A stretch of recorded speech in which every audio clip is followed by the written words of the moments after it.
소망합니다.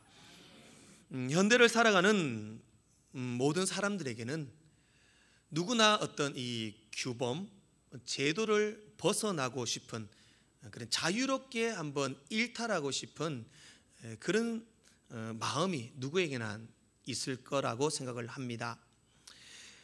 과거 뉴욕의 한 버스 운전기사가 하루아침에 그 운전기사와 버스와 함께 깜짝같이 사라졌습니다.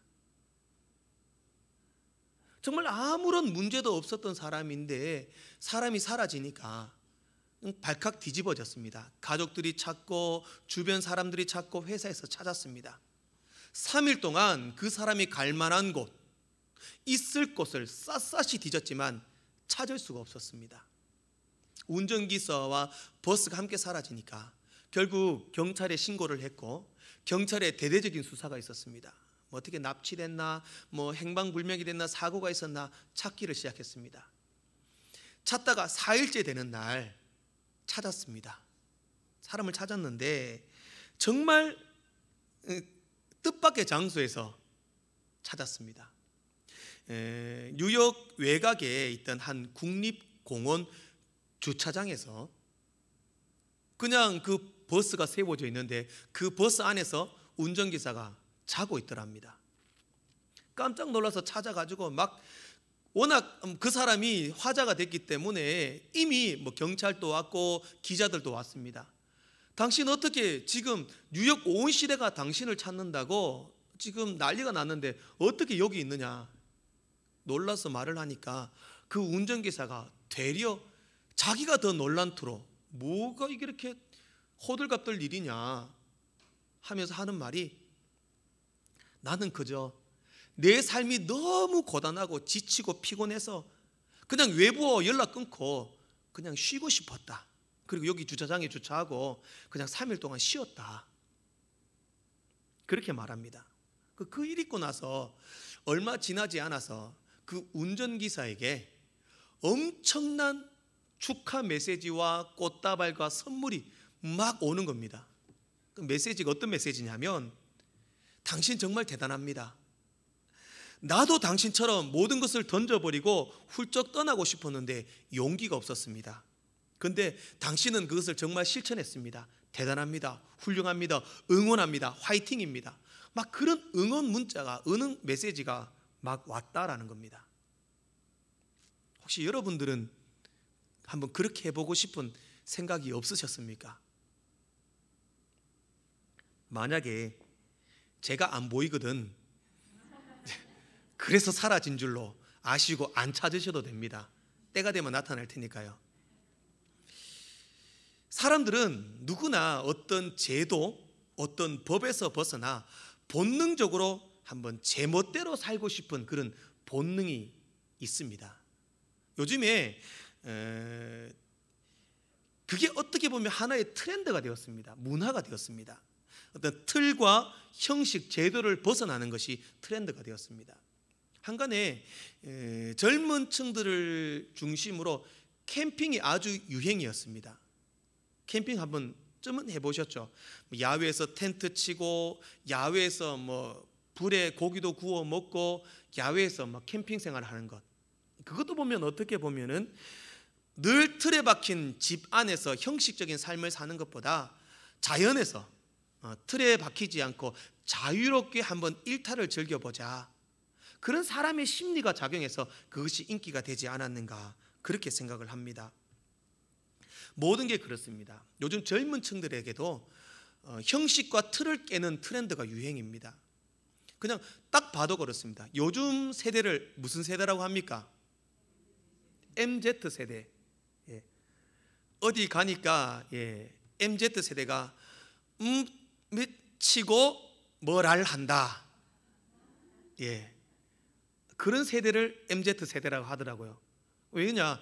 종잡을 수 없다라는 겁니다. 왜 그러냐면은 MZ세대의 이제 스타일 자체가 그래요. 뭔가 틀에 박히고 형식적인 것을 싫어합니다. 젊은 사람들 옷 입는 걸 봐도 그렇죠. 그죠? 늘 많이 봤지만 찢어진 옷 입는 거 보셨죠? 저는 얼마 전에 구미에도 가는데 이거는 찢어진 정도가 아니라 아예 앞쪽에는 다 뜯어놨더라고요. 앞 허벅지부터 이게 무릎까지를 네모나게 뜯어놨더라고요. 이렇게 네모나게 정확하게 옷을. 그럴 거면 벗는 게 나을 텐데 그런 옷을 입는 게 트렌드라는 거죠. 딱 형식에 맞게 틀에 맞게 활동하는 걸 싫어합니다. 수시로 머리도 염색하고 헤어스타일도 바뀌고 삶의 어떤 방식 규범을 벗어납니다. 제가 또 깜짝 놀랐는 건요, 구제가 인기라고 하죠. 구제 뭐냐면 옛날 거 있지 않습니까? 옛날 거 옷을 입는데도 저는 항상 깔끔한 걸 좋아합니다. 그래서 옷도 안 다리면 안 입습니다. 딱 다려서 입고 막 그런 걸 깨끗하고 막 줄 선 거를 좋아하는데 요즘에는 구질구질하고 옛날 거를 좋아한다 하더라고요. 신발도 깨끗한 신발이 아니라 제가 깜짝 놀랐는데 구제 신발이라고 해가지고 막 뜯어지고 새카맣게 막 때 묻은 것처럼 보이는 신발인데 가격이 30만 원입니다. 야, 저건 나는 줘도 안 신겠는데. 그런 게 멋이라는 거죠. 이런 게 바로 어떤 형식과 규범을 벗어나는 게 아닌가. 우리는 그렇게 어떤 형식과 규범을 벗어나서 뭐 규칙이 없이 자유롭게 살면 너무 즐겁고 행복하고 자유로울 것 같다, 행복할 것 같다, 그렇게 생각을 합니다. 그런데 처음에는 좋을 것 같지만 시간이 지나면 규칙과 규범이 없는 것이 때로는 어려울 때도 있습니다. 한 심리학자가 이렇게 아이들을 대상으로 하는 심리 조사를 했습니다. 어떤 조사를 했냐면 10대 젊은 아이들 무리들을 두고 그 무리를 두 무리로 나눴습니다. 한 무리 한 무리 나눠가지고 요 한 무리는 우리 교회 본당처럼 안에 이렇게 건물 안에 테두리 안에 너희 여기서 놀아라고 두었습니다. 그리고 다른 한 무리들은 아예 밖에다가 길거리에다 두면서 여기서 놀아 그렇게 말을 했습니다. 처음에는 이 아이들이 다 재밌게 놀았습니다. 그런데 시간이 지나면서 건물 안에다가 가두어 놓고 안에서 놀아라고 했던 애들은 그냥 그 안에서 계속 재밌게 놉니다. 밖에 길거리에 던져놓고 여기서 놀아라고 했던 아이들은 처음에는 놀다가 이제는 너무 놀 수 있는 반경이 넓으니까 어디로 가야 할지, 무엇을 해야 될지, 어떻게 해야 될지 불안해하고 염려하고 그 자리에서 어찌할 줄을 몰라 하는 그런 현상을 발견하게 되었다라는 겁니다. 무슨 말이냐면 이 심리학자가 하는 말이 우리의 삶에 규칙과 규범이 없으면 좋을 것 같지만 오히려 시간이 지나면 불안해진다. 우리가 살아가는 사회는 법이 있고 규칙이 있습니다. 그 법과 규칙을 잘 따르면은 오히려 행복한 삶이 됩니다. 교통법규가 그렇죠. 막 급하고 빨리 가야 하는데 신호등 걸리고 막 그러면은 어떻습니까? 위반하고 싶지 않습니까? 빨리 가고 싶은데 그렇게 위반하게 되면은 사고가 생깁니다. 불편해도 정확하게 신호 지키고 교통법규를 준수하면은 그게 안전한 것이고 그게 오히려 행복한 삶이 되는 것입니다. 마찬가지입니다. 우리가 하나님을 믿고 우리가 신앙생활을 하는데도 아무렇게나 자유롭게 그냥 하는 게 아니라는 겁니다. 그러면 규칙이 있고 규범이 있습니다. 처음에는 십계명을 지키고 말씀대로 살고 예배 시간은 어떻게 하고 이렇게 하는 게 불편합니다. 편하게 하고 싶고 자유롭게 하고 싶고 그런데 그게 계속되면 오히려 그게 해가 되고 규범과 규칙을 잘 지켜가면 오히려 더 건강한 신앙생활이 된다는 겁니다. 그러한 규범이 바로 십계명입니다. 십계명을 규범을 잘 지키고 준수하면 우리의 신앙생활도 더 건강하고 행복할 수 있습니다. 십계명을 보면 이거는 이렇게 해라, 저거는 저렇게 해라, 이거는 하면 안 된다, 하지 말아라, 막 이런 규칙을 보면 어떤 생각이 드냐면 왠지 안 지키면 죄 지은 것 같고 안 하면 죄 지은 것 같고 이 죄 때문에 하나님을 책망받을 것 같고 하나님이 이런 십계명을 정해놓고 우리를 구속하고 힘들게 하고 억압하려는 것 같다, 그렇게 느낍니다. 그러나 오히려 십계명이라는 규범 안에서 하나님을 더 사랑하고 하나님이 주신 질서, 규범, 규칙을 잘 지키면 더 행복해집니다. 더 건강한 신앙생활이 된다라는 겁니다. 지금 사람이 살아가면서 지켜야 할 규범 규칙은 매우 많습니다. 그 중에서도 영국 왕실에 가면요, 영국 왕실에는 이제 왕족들이 삽니다. 왕족들에게 지켜야 할 규범과 규칙이 있답니다. 제가 이걸 조사해 봤는데 엄청나게 많습니다. 규범 규칙들 정말 많습니다. 많은데요, 제가 한번 몇 가지만 한번 참 독특한 규칙 몇 가지만 한번 조사를 해왔습니다. 첫 번째, 영국 왕실의 규칙의 첫 번째는 뭐냐? 모든 것은 여왕에게 맞춰야 한다. 이게 뭐냐면, 여왕이 일어나면 다 일어나야 되고, 여왕이 앉으면 다 앉아야 돼요. 특별한 게, 여왕하고 식사를 하다가 여왕이 식사 끝나잖아요.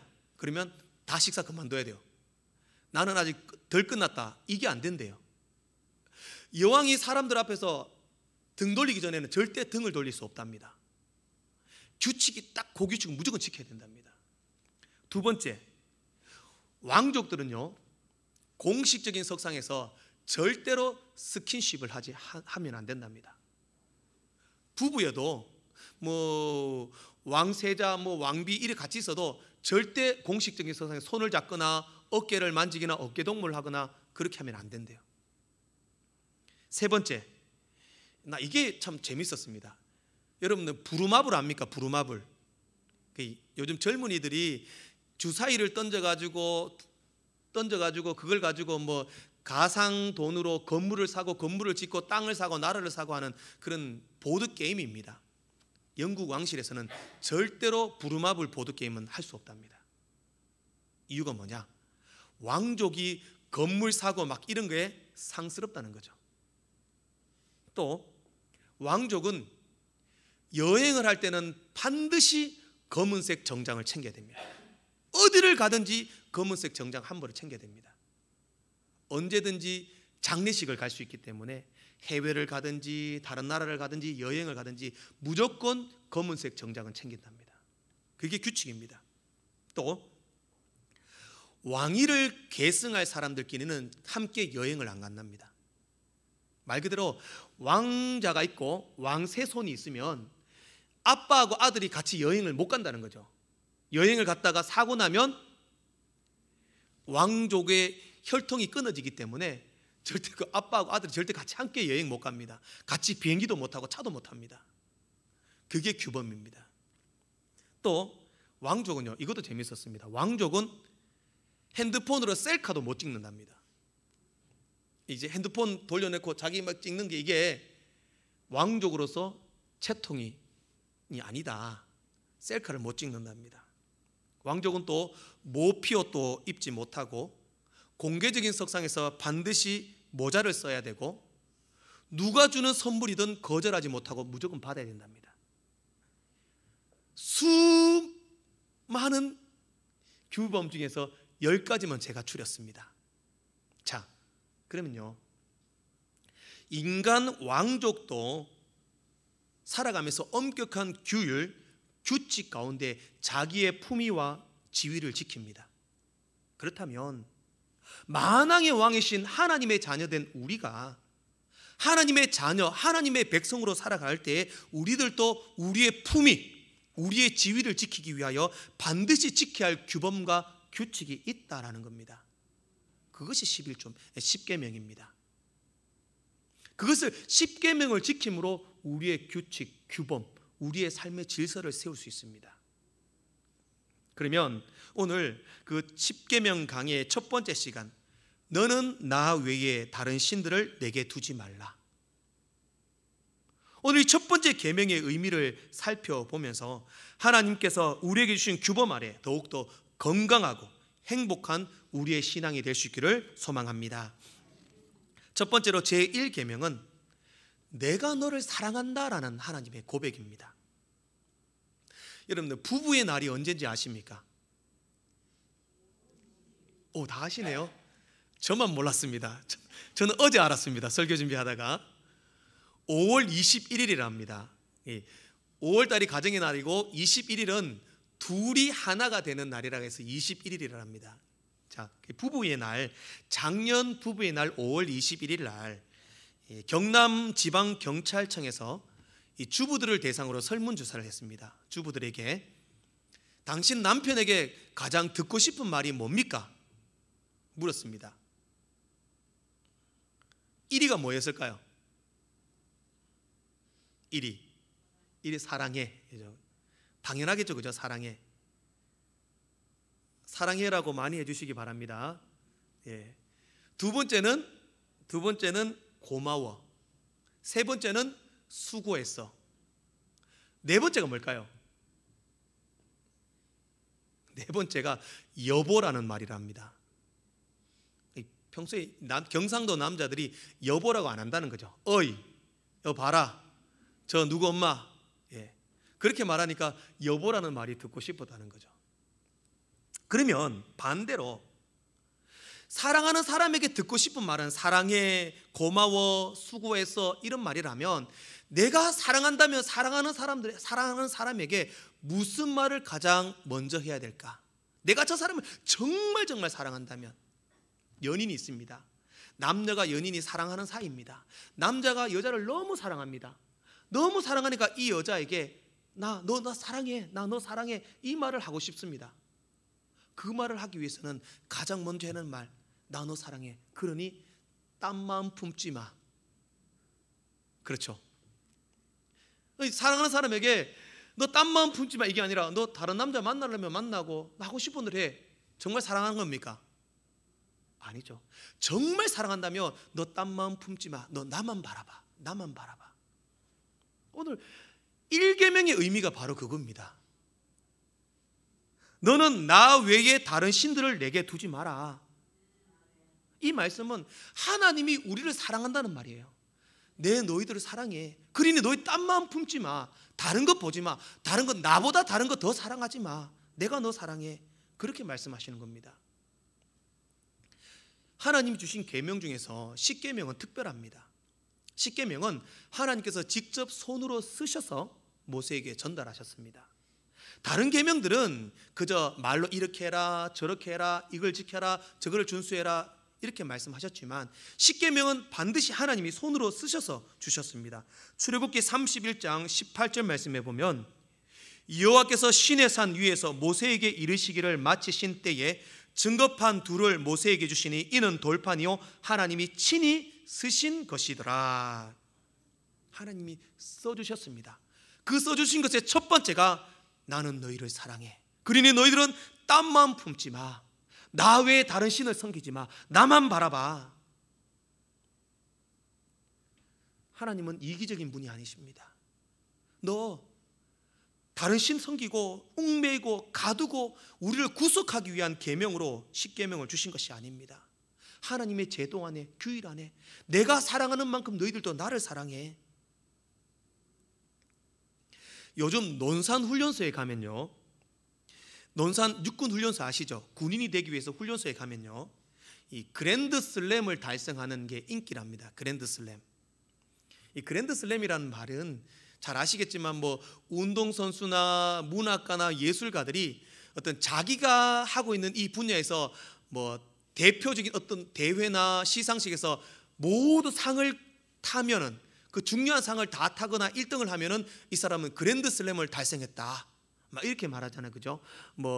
운동선수 같으면 올림픽, 아시안게임, 세계선수권 대회 그 상을 다 휩쓸면 그랜드슬램을 달성했다 그렇게 말하잖아요. 그런데 논산훈련소에도 그랜드슬램이 있답니다. 제가 그래서 이게 뭘까 싶어서 봤는데요, 그래서 훈련소에서 그랜드슬램이라 하면 사격 1등하고 행군 1등하고 군사훈련에서 제일 잘하면 그랜드슬램이다 이렇게 생각하는데 그게 아니었습니다. 논산훈련소에서 그랜드슬램은 뭐냐 하면, 불교에 가서 수계를 받고, 천주교에 가서 영세를 받고, 기독교에 가서 세례를 받고, 이 세 개를 다 하면 그랜드슬램을 달성한 거죠. 그래서 이렇게 종교행사 가서 초코파이나 음료수를 주면 그걸 가져와서 나 그랜드슬램 달성했어 막 자랑한대요. 웃을 일만은 아닙니다. 하나님께서 내가 너희를 사랑한다 말씀하시며 하나님께서는 우리가 하나님만 바라보기를 원하시는데 과연 우리는 그렇게 주님을 사랑하고 있는가? 훈련소에서 훈련병들이 불교, 천주교, 기독교 다니면서 그랜드 슬램을 달성해서 자랑하는 것처럼 우리는 하나님 외에 다른 것이 우리의 목적이 되고 있지는 않은가? 심지어 우리의 돈과 명예와 물질과 내 자녀들, 그것을 오히려 하나님보다 더 바라보고 집중하고 있다면 너 나 외에 다른 신들을 내게 두지 말아라 말씀하신 하나님의 그 첫 번째 계명의 규율에 우리는 어긋난 삶이 아닌가 돌아보아야 합니다. 사랑하는 성도 여러분, 하나님께서는 첫 번째 계명을 주시며 우리가 나 외에 다른 신들을 섬기지 말아라, 오직 나만 바라보아라, 나는 그만큼 너희들을 사랑한다, 그러니 너희들도 나를 사랑해달라, 그런 하나님의 사랑의 고백인 것입니다. 두 번째 제1계명은 하나님만 경배하라라는 명령입니다. 칼빈의 기독교 강요를 보면 모든 사람들에게는 종교의 씨앗이 있다 이렇게 말합니다. 그러면 사람들은 누구나 어떤 자기가 믿고 싶은 신의 대상이 있다는 거죠. 과거 우리나라 사람들을 보면 다 그랬습니다. 온갖 것들을 다 믿었습니다. 나무가 신이 되게 하고 돌이 신이 되기도 하고 하늘이 땅이 바다가 자연이 신이 되기도 했습니다. 인도나 일본 같은 나라는 범신론입니다. 심지어는 일본에는 어떤 신이 있는지 압니까?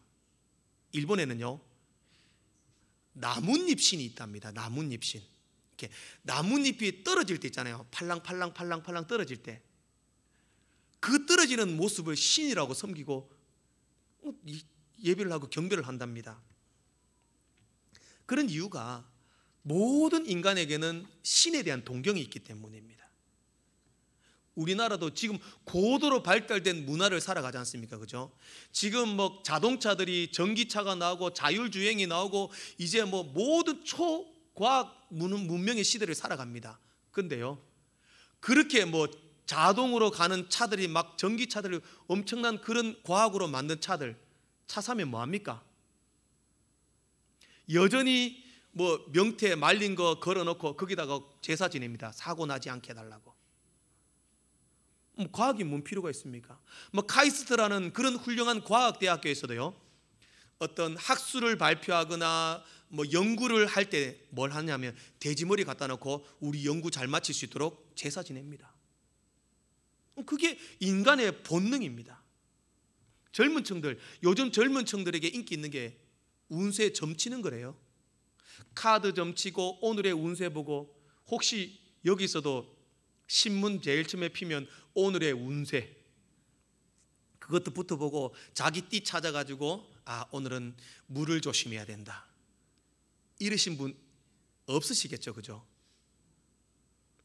요즘에는 그런 것보다 더 우선되는 것이, 어떤 사람은 자기 자신이 우상이 되기도 하고 자기 돈을 섬기기도 하고 쾌락과 명예와 운동, 스포츠가 더 저우는 자기의 어떤 섬김의 우상의 대상이 됩니다. 어떤 사람은 자기의 경배의 대상은 의사 선생님이라고 하더라고요. 왜 그렇습니까 하니까, 어머니는 나를 이 모양으로 낳았지만 어디 성형외과 선생님은 나를 새롭게 창조해 주셨습니다. 나의 두 번째 창조주이십니다. 결국 그렇게 하나님께서 이 땅을 살아가는 모든 세상적인들은 인간적으로 좋아 보이는 것에 우리는 마음을 뺏기고 그것들을 경배하고 섬기게 됩니다. 그러나 3절 말씀에 다른 신을 내게 두지 말라라는 이 문장에서 내게라는 단어는 하나님과 나와의 1대1의 관계를 의미합니다. 너는 지금 나 외에 하나님과 1대1의 관계 속에 다른 것을 너의 마음에 두지 말고 하나님만 경배해, 하나님만 찬양해, 하나님만 기뻐해 달라, 그러한 하나님의 명령이라는 것입니다. 즉 지금 우리의 마음속에 하나님 외에 어떤 것도 다른 것도 우리의 경배의 대상이 되어서는 안 됩니다. 우리의 기쁨의 대상이 되어서는 안 됩니다. 만족의 대상이 되어서는 안 됩니다. 하나님만 경배해야 합니다. 제가 20대 젊은 나이에 23살 때부터 전도사를 했는데, 전도사 시절에 시골의 교회의 교육전사로 사역을 했었습니다. 그때 평생 동안 불교를 다니고 보살로 있다가 어떤 교회에 나오게 되신 할머니가 한 분 계셨습니다. 그 할머니 집에 제가 방문을 했었는데요, 참 집이 그렇더라고요. 집에 딱 가니까 불상이 제일 앞에 있더라고요. 불상이 딱 있고 달력 뭐 향 피우는 거 막 이런 거 진짜 어디 절에 왔는 것처럼 그렇게 보이더라고요. 완전히 불교에 침투해 가지고요, 달력이 있는데 큰 스님 전화번호, 작은 스님 전화번호, 막 절에 막 전화번호 벽에 쫙 붙어 있고요. 그랬던 분이 신앙생활을 하는데 얼마나 열심히 신앙생활을 하는지 정말 잘 믿는 거예요. 6개월이 지나고 그분의 집에 또다시 갈 일이 있어서 가게 됐는데요, 관련된 불교와 관련된 거 싹 다 치웠더라고요. 이제 치우고 뭐 십자가 걸어놓고 교회 달력 걸어놓고 이렇게 하는데, 아이고 전도사님요 보이속 하면서 이야기, 자기 간증을 하는 거야. 하는데 자기는 아직까지도 그렇게 불교를 믿던 믿음이 있는 거예요. 그래서 그 정성을 가지고 자기는 예수를 믿는다는 거예요. 새벽 4시에 일어난대요. 일어나면 무조건 목욕을 한대요. 목욕을 하고 하얗고 깨끗한 옷으로 소복으로 갈아입는데요. 갈아입고 자기 집에 사방에 동서남북 창문을 다 연대요. 창문을 열고 그 새벽 4시에 일어나서 씻고 창문을 딱 열면 뭐 하냐? 하나님 예수님 감사합니다. 사방으로 합장을 해서 하나님 예수님 감사합니다 인사를 한대요. 그게 자기의 신앙의 기본이라는 거죠. 그렇게 하고 자기는 하루를 시작한대요. 저는 그 모습을 보고 이상하다, 아직까지도 절에 다니는 그 습성을 못 버렸네, 그런 생각보다는 대단하다, 위대하다, 훌륭하다.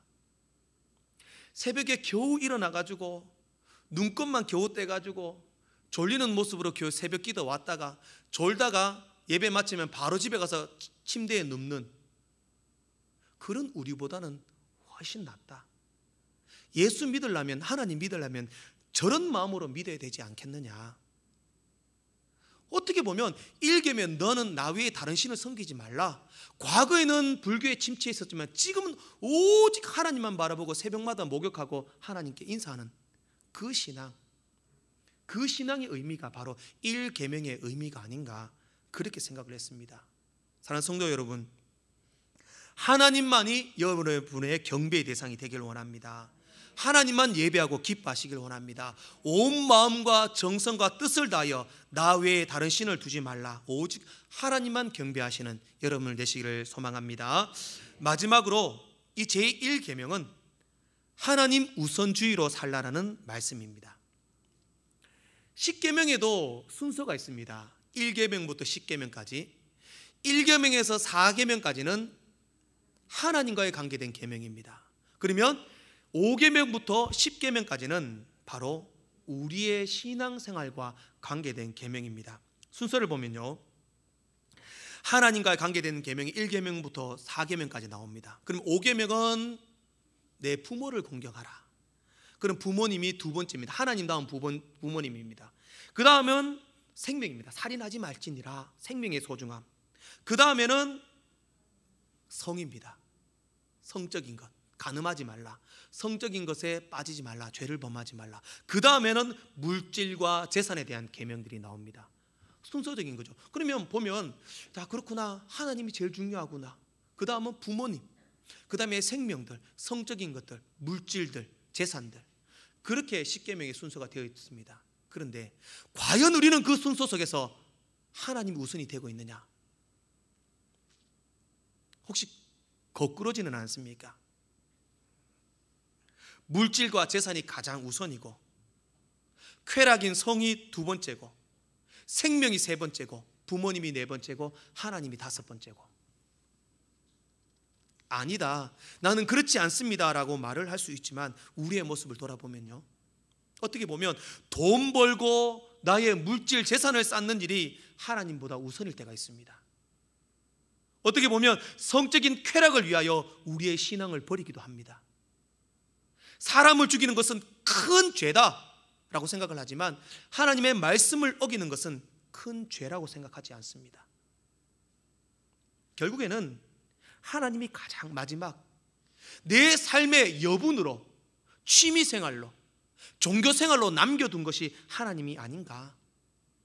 시간 있을 때 하나님 찾고, 내 할 일 다 하고 남은 시간에 교회 오고, 어려운 일 있을 때만, 힘든 일 있을 때만 찾아와서 기도하고, 내 필요에 따라, 내 생활에 따라 신앙생활을 하고 있지는 않은지. 하나님께서는 우리를 향해 주신 첫 번째 계명입니다. 나 외에는 다른 신들을 내게 두지 말라. 하나님을 최앞선 자리에 두고, 최우선에 두고, 하나님을 가장 앞에 모시고 하나님 중심으로 살아가라. 그것이 우리의 삶의 기본이 될 수 있기를 소망합니다. SD 종합건설이라는 작은 건설 회사를 운영하고 있는 정양국이라는 집사님이 있습니다. 서울 오륜교회 집사님입니다. 그렇게 엄청나게 큰 메머드급 건축회사는 아니지만 자기는 하나님 우선의 신앙을 중심으로 그 건축회사를 키워왔습니다. 건축회사를 키워오면서 자기는 모든 건축물들을 지을 때마다 반드시 3번의 예배를 드린다고 합니다. 믿는 사람의 집을 짓든 믿지 않는 사람의 건물을 짓든 전원주택을 짓든 교회를 짓든 건물을 짓든 모든 건물을 지을 때마다 반드시 기공예배, 상량예배, 중공예배, 무조건 자기가 짓는 건물에는 3번의 예배를 반드시 드린답니다. 예배를 드리고 건물을 다 짓고 나면 건물에 머릿돌 만들지 않습니까? 몇 년 며칠부터 시작해서 언제까지 건축을 마쳤다 머릿돌을 만들 때는 반드시 그 밑에 성경 구절을 넣는다고 합니다. 그러면 예수 믿는 사람은 좋아하겠죠. 근데 건축을 할 때 예수 믿는 사람의 건축만 건축하는 게 아닙니다. 안 믿는 사람의 건물도 건축한답니다. 그때 사람들이 싫어한답니다. 왜 예배 드립니까? 왜 여기 성경 구절 넣습니까? 그렇게 말하면 그는 분명히 건물을 더 잘 짓기 위해서 예배 드리고, 건물이 더 앞으로 더 튼튼하고 건강하게 잘 있기 위해서 성경 말씀 넣습니다. 성경도 좋은 말씀, 번창하라, 잘 되라 이런 말씀 넣으니까 사람들이 좋아하더라는 겁니다. 그렇게 하고 나서 기자가 그 사람에게 물었습니다. 당신이 지금까지 믿음으로 이 건축회사를 운영할 수 있었던 원동력이 무엇입니까? 물었습니다. 그러자 그가 이렇게 대답했습니다. 신앙은 절대성입니다. 하나님 앞에 절대성을 가지고 믿음의 생활에 신조를 삼고 살아야 합니다. 어떤 일이 있어도 우리 삶의 우선순위는 하나님이 되어야 합니다. 하나님이 먼저여야 합니다. 하나님이 먼저가 되는 절대적인 믿음만이 우리의 삶의 전부가 되어야 합니다. 그것이 자기의 삶의 원동력이 되었다라는 겁니다. 사랑하는 성도 여러분, 십계명은 하나님이 우리를 가두고 억압하고 우리를 힘들게 하기 위하여 주신 계명이 아닙니다. 오히려 하나님의 말씀의 규범과 뜻 안에 더욱더 건강하고 행복하고 믿음으로 살게 하기 위하여 우리에게 10계명을 주셨습니다. 그 첫 계명, 나 외에는 다른 신들을 내게 두지 말라. 이것은 바로 우리를 향한 하나님의 사랑, 내가 너희를 사랑한다. 그러니 너희도 나만 바라봐. 하나님만 경배하고 하나님 우선주의로 살아가라는 하나님의 말씀입니다. 오늘 그 말씀을 따라 하나님을 사랑을 받아들이고 주님을 깊이 사랑하고 주님만 경배하고 하나님 우선주의로 살아가시는 여러분들 되시기를 주의 이름으로 축복합니다. 기도하겠습니다. 하나님 아버지, 은혜와 사랑을 감사합니다.